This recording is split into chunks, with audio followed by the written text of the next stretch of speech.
저번 주 증시는 지표를 무시하고 올랐습니다. 지표가 좋진 않았습니다. 약간 나빴다? 애매하다 그렇게 표현할게요. 근데 증시는 지표보다 다른 곳을 바라보며 쉬지 않고 올랐습니다. B컷 기대감이었었죠. 8월에는 B컷을 공포로 인식했는데 9월에는 B컷을 호재로 보고 있습니다. 주식하면은 연애하는 기분이 들거든요. 저번에는 파스타 나오는 식당을 싫어했었던 여자친구가 이번에는 파스타 메뉴가 없다면서 짜증을 내는 모습을 보는 것 같은, B컷 가지고서 공포라 그랬다가 B컷 가지고 호재라 그랬다. 그 상황을 이해해야 되겠죠. 파스타만 보면 안 되고, 파스타가 문제가 아니라 분위기, 어떤 과정, 이 상태, 이런 게 마음에 들지 않았다라는 거죠. 그러니까 B컷이 나쁘다라는 게 아니라 B컷을 아우르고 있는 그 분위기가 어떤 상황인지를 보는 게 주식 투자에서 더 중요하다 라고 생각을 합니다. 패드워치를 보면은 B컷 가능성이 50%까지 올라왔어요. 저번 대비 확실히 많이 올라와서 이제 5대5가 됐습니다. 정말 연준에서도 딜레마가 빠졌겠죠. 이거 해야 되는 거야? 말아야 되는 거야? 이 정도가 됐는데, 수요일날 발표가 납니다. 월요일, 화요일날 추세를 이어간다면은 B컷의 가능성이 더 올라갈 수 있겠죠. 연준의 비공식 대변인이 있는데요. 닉 티미라우스 월스트리트 저널 기자인데, 지금 파월 의장이 B컷을 할지 말지 딜레마에 빠져 있다. 0.5% 금리 인하 필요성은 있는데 이걸 하는 게 시장에서 어떻게 받아들일 것이냐, 이 고민을 하는 것 같아요. 시장은 지표를 두려워하지만 파월 의장 발언이 증시에 더 잘 먹히고 있는 상황입니다. 0.5% 금리 인하를 한다 하더라도 파월 의장이 발언을 어떻게 하냐에 따라서 달라질 거라 보거든요. 예를 들어서 경기는 좋지만 경기 침체가 오기 전에 선제적인 조치를 하기 위해서다, 이런 식으로 말하면 증시는 B컷을 좋게 해석하겠죠. 반대로 0.25%를 인하한다 하더라도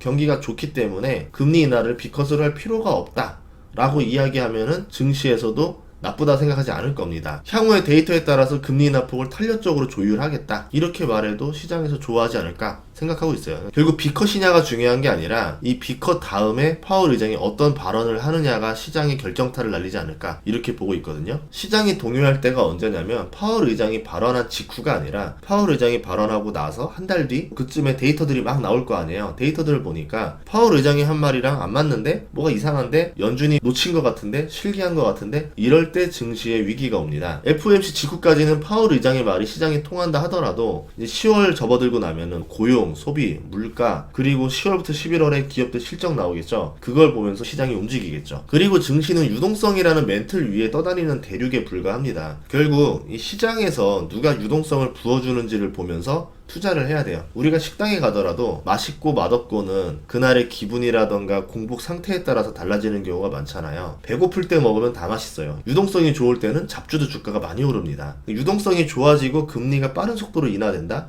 그 분위기에서는 경기 민감주라던가 소형 기술주가 더 매력적이겠죠. 그리고 미국이 지금 빠른 속도로 금리 인하를 한다, 이거를 바라는 나라가 있죠. 중국입니다. 중국도 경기 부양을 위해서 미국 금리를 눈치 보고 있는데, 미국의 금리 인하 폭만큼 중국이 금리를 내리게 되면은 경기 부양을 할 수 있게 되겠죠. 미국의 유동성이 다시 살아나고 침체에 빠지지 않는다. 그러면 중국도 서서히 살아나면서 내년부터는 미국과 중국의 두 엔진이 다시 가동되면서 세계 증시가 상승 랠리로 갈 수도 있지 않을까, 이렇게 봅니다. 주식 투자할 때 제일 중요한 거는 유동성의 방향이 어디로 가고 있는지를 체크하는 게 1번이다. 나머지는 그 다음이에요. 제가 보는 거는 지표들의 방향이 서로 일치하는가 아닌가를 보면서 투자를 하거든요. 예를 들어서 채권, 주식, 환율, 소비, 고용, 부채, 여러 가지들 있잖아요. 증시에 영향 주는 요소들, 이것들이 같은 방향으로 움직이면은 구라가 없다, 이제 한 방향으로 가고 있구나, 이렇게 보는 건데, 이러다가 어떤 데이터 하나만 역방향으로 움직일 때가 있어요. 그러면은 이게 뭘까? 뭐가 지금 잘못된 거 아닌가? 이렇게 생각을 해보는 거죠. 조사를 해보면은 시장이 무언가 잘못되고 있는 거 아닌가 의심을 할 때도 있고, 또 그 의심이 맞을 때도 있고 아닐 때도 있겠지만 계속 레이더를 돌려보는 거예요. 이 레이더를 돌리다가 무언가를 먼저 발견하게 되면은 투자를 성공할 수 있겠죠. 제가 쓰는 방식은 이런 방식입니다. 계속 레이더를 돌려보고 의심해보고 확인해보고 문제가 있는지 없는지 봐서 투자의 힌트를 찾으려고 하는 이 방식이거든요.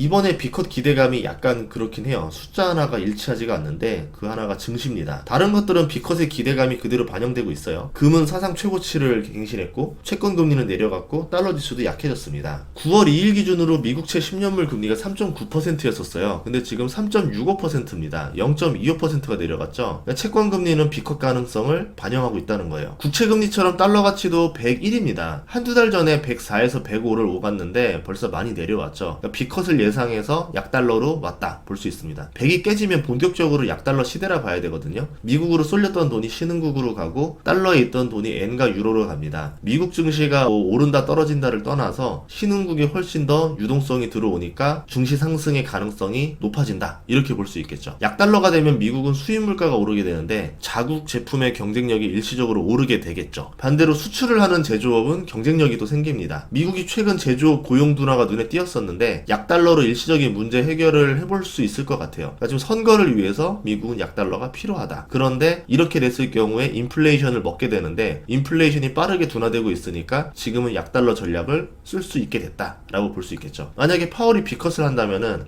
해리스한테 유리하게 돌아갈 겁니다. 약달러가 되면은 금도 가격이 상승하는데요. 비컷 가능성이 커지니까 사상 최고치를 뚫었던 금이 한 단계 더 올랐죠. 이제 2600달러 선을 돌파했습니다. 지금의 선거, 연중 관계를 생각하면은 금이 한 번 더 쏠 가능성도 있어요. 금은 단순히 달러랑 역관계로 성립을 하는데 비트코인은 약달러와 유동성 두 가지를 필요로 하거든요. 그런데 최근에 며칠간 보면은 유동성을 기대하고 6만 달러를 돌파한 걸로 보이고 있고 좀 더 넓게 보면은 아직 유동성에 대한 두려움을 반영하고는 있어요. 코인과 주식은 유동성이라는 멘틀에서 존재한다는 특징이 있는데 이 점에서 주식이랑 코인이 지금 차트가 굉장히 비슷해요. 주식시장도 일주일 동안은 많이 올랐지만 3개월로 보면은 아직 눈치를 보고 있죠. 비컷을 악재로 보다가 호재로 보기 시작했다라는 점에서 FOMC에서 시장의 의도대로만 나와준다면은 상승 추세를 이어갈 수는 있겠지만 만약에 파월의 발언이 약발이 떨어지고 그 다음 주부터 나오는 이제 지표들이 연준의 생각과 불일치하게 나온다? 그러면 비컷이 악재로 다시 돌변할 수도 있습니다. 그래서 우리가 지켜봐야 될 게 있는데 대표적으로 엔화예요. 미국의 비컷을 시장으로 금리를 빠르게 내리게 되면은 채권 가격이 올라가요. 다른 나라들의 경제가 좋고 환율 방어가 걱정되지 않는 상황에서 약달러가 벌어지면은 수출과 투자 유입으로 달러가 넘쳐나겠죠. 그러면서 그 나라 증시가 오르고 넘쳐나는 달러를 가지고 미국 채권으로 바꾸는 채권 매수자가 됩니다. 반대로 지금처럼 미국만 좋았고 다른 나라들은 침체를 겪고 있는 2024년이라는 상황에서 봤을 때 미국채 가격이 오른다면은 국채를 좋은 값에 팔 수 있는 기회지 국채를 살 수 있는 여력이 있는 건 아니에요. 최소 경기가 회복되기 전 올해까지는 신흥국들도 국채 매도자가 될 가능성이 높다라는 거죠. 엔화를 보면은 근래 들어서 가장 강한 강세 상태입니다. 8월 5일 쇼크보다 더 강세가 됐는데 엔화의 강세는 달러에서 엔화로 자금 이동을 말하기도 하죠. 160엔을 넘었었던 게 지금 140엔 깨지기 직전이에요. 미국이 비컷을 하게 되면은 엔화는 더 강세가 되겠죠. 160엔을 빌려서 1달러로 바꿔서 나갔던 엔캐리 투자자들이 이제 1달러를 갚게 되면은 140엔밖에 못 갚아요. 20엔을 더 갚아야 됩니다. 그런데 달러가 더 약세가 되고 엔화가 더 강세가 된다? 엔캐리 청산을 할 수밖에 없겠죠. 엔캐리 자금 규모를 정확히 알 수도 없고 8월 5일 이후에 청산을 많이 했는지 여부도 정확하지도 않아요. 수업 시장을 보면은 청산을 별로 안 했을 수도 있다라는 의견들도 있습니다. 엔캐리 청산이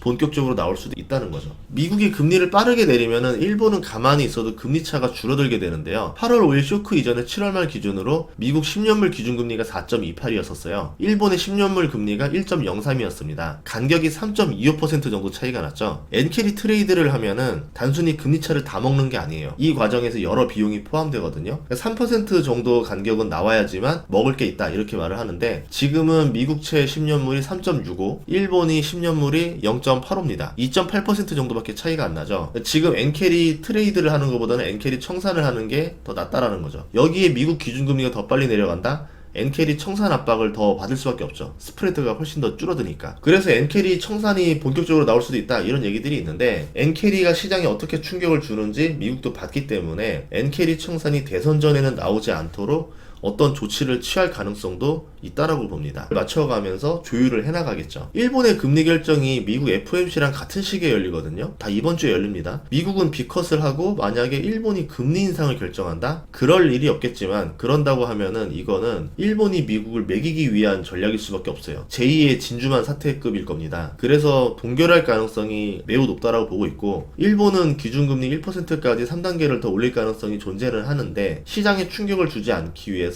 아주 천천히 올리지 않겠느냐 이렇게 보고 있죠. 당장은 문제가 없겠지만 결국 1%까지 올리게 되면은 이 갭이 줄어들 수밖에 없거든요. 결국 일본과 미국의 채권금리 격차가 지금보다 더 좁아지게 될 겁니다. 미국은 계속 금리를 내릴 거고요. 일본은 계속 금리를 올리게 되면서 이 폭이 좁아지게 되면은 결국 엔캐리 청산이 나올 수밖에 없겠죠. 이 청산이 서서히 나오느냐 순식간에 나오느냐가 증시에 어떤 영향을 주게 되느냐인데 지금 미국 증시가 유동성이 좋은 상태면은 엔캐리 청산을 한다 하더라도 정도 버텨줄 수가 있을 거고, 미국이 유동성이 부족한 상태에서 엔캐리 청산 물량이 과하게 나온다? 그럼 시장이 조정을 받을 수밖에 없겠죠. 이런 이유로 엔캐리 청산에 대한 공포가 계속 남아있을 겁니다.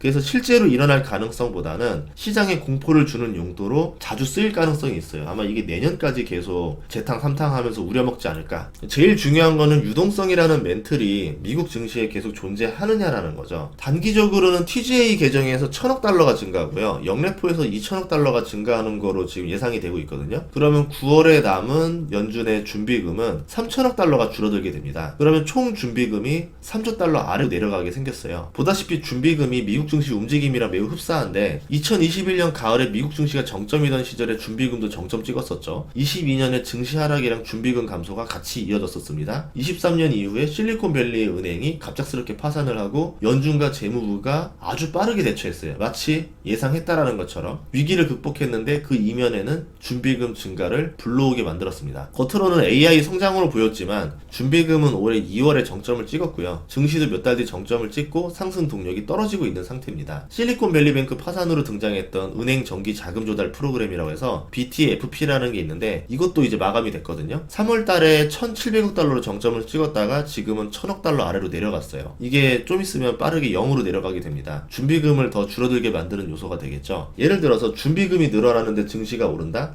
그러면 이거는 버블이라 보기가 어렵겠죠. 준비금을 타고 올라가는 거기 때문에. 근데 준비금은 빠지는데 증시가 계속 올라간다? 이거는 괴리가 벌어졌다 봐야 되겠죠. 결국은 준비금이 올라오던가 증시가 내려오던가 하나를 선택해야 됩니다. 보통은 증시가 내려올 가능성도 염두를 해둬야 되겠죠. 좀 단기적으로는 이렇게 보고 있고, 그냥 장기적으로 봤을 때는 채권금리 감소가 부채 이자를 줄여주는 효과를 낳으니까 이게 시장에서 긍정적인 영향을 줄 것이다. 대표적으로 지금 모기지 금리가 되게 빠르게 내려가고 있어요. 6%를 깰 수 있거든요, 다음 달에는. 그러면은 이제 집을 살려는 수요가 갑자기 폭발하지 않겠느냐. 그러면은 일자리가 다시 늘어나고 고용이 늘어나고 소비가 늘어나면서 경제가 좋아지지 않겠느냐. 그러니까 부채 이자 감소가 이런 경제에 효과를 줄 것이다, 이런 이야기들도 하는데, 문제는 코로나 이후에 절대적으로 늘어난 부채 크기가 문제라 보거든요. 이게 장기적으로 발목을 잡을 수 있다라고 봐요. 코로나 이전 수준으로 금리가 내려가진 않으면서 크기는 잔뜩 늘어났다? 그럼 뭐겠어요? 이자로 나가는 돈이 절대적으로 많다라는 얘기입니다. 단기적으로는 기저효과 때문에 줄어든 것처럼 보이니까 소비가 늘어날 수 있겠지만, 장기적으로 봤을 때는 이게 계속 경제를 누르는 압박 요소가 될 수 있겠죠.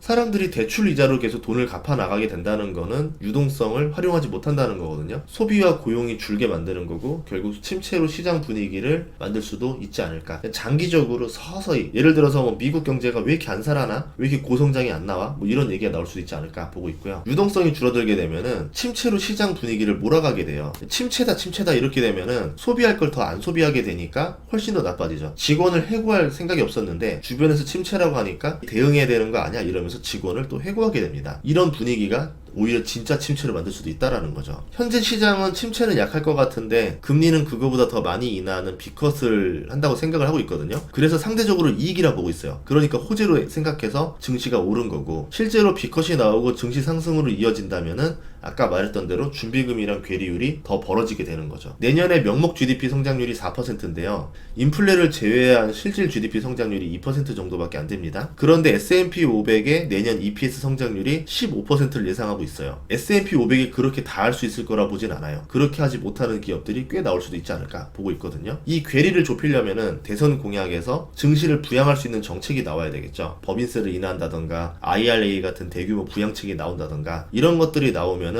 기대치를 맞출 수가 있을 거고, 반대로 페리스가 돼서 증세를 한다던가 재정적자 이슈가 벌어진다던가 그러면은 결국은 유동성을 기준으로 증시가 괴리율을 맞추러 내려올 수밖에 없습니다. 당장의 문제는 아닌데 중국이 계속 저 상태라면 내년 이후에는 성장 동력이 둔화될 수도 있거든요. 미국의 실업률 상승, 신규 고용 둔화 지표를 통해서 미국 혼자서 잘 나가던 것도 영원할 수 없다라는 걸 보여주고 있고, 고용 지표도 세부적으로 보면은 파트타임 고용이 늘고 있고 정규직 해고가 늘고 있습니다. 기업이 성장하고 수익이 증가할 거라고 생각하면은 정규직이 늘어나겠죠. 파트타임이 늘어나지 않을 겁니다. 파트타임이라는 거는 고용 지표를 조작하기 위해서 작용하는 걸 수도 있어요. 여기에 취업 가능 인구의 한계도 존재합니다. 지금보다 더 높은 경제 성장을 해서 실제 GDP 성장률 2% 이상 맞춘다? 이게 쉽지 않을 수도 있다라는 거죠. 내년 이후를 생각하면은 고용 둔화, 성장률 둔화로 지금처럼 증시가 고속 상승을 하기는 어렵지 않을까 보고 있고, 유동성이 유지되지 못한다면은 결국은 조정 가능성도 존재한다, 이렇게 보고 있어요. 고용이 소비에 영향을 끼치고 소비가 둔화되기 시작하면은 기업의 미래 이익을 하향 조정할 수밖에 없습니다. 지금 역사상 높은 포에 속하는 미국 증시인데요, 약간의 순이익 하향 조정이 온다? 그러면 민감하게 반응할 수밖에 없겠죠. 반대로 공포스러웠던 국가나 업종에서는 새로운 기회가 나올 수도 있어요.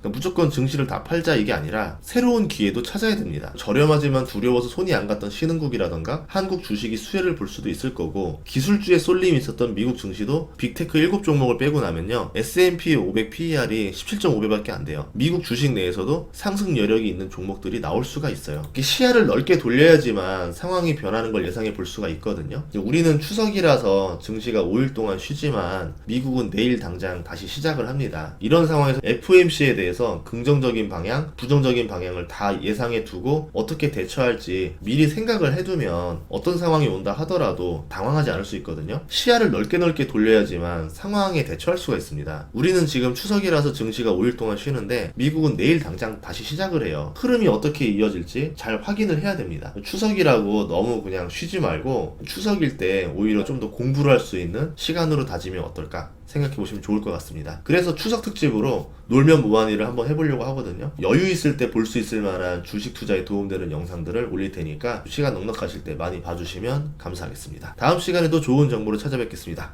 구독과 좋아요, 알림 설정 부탁드릴게요. 고맙습니다.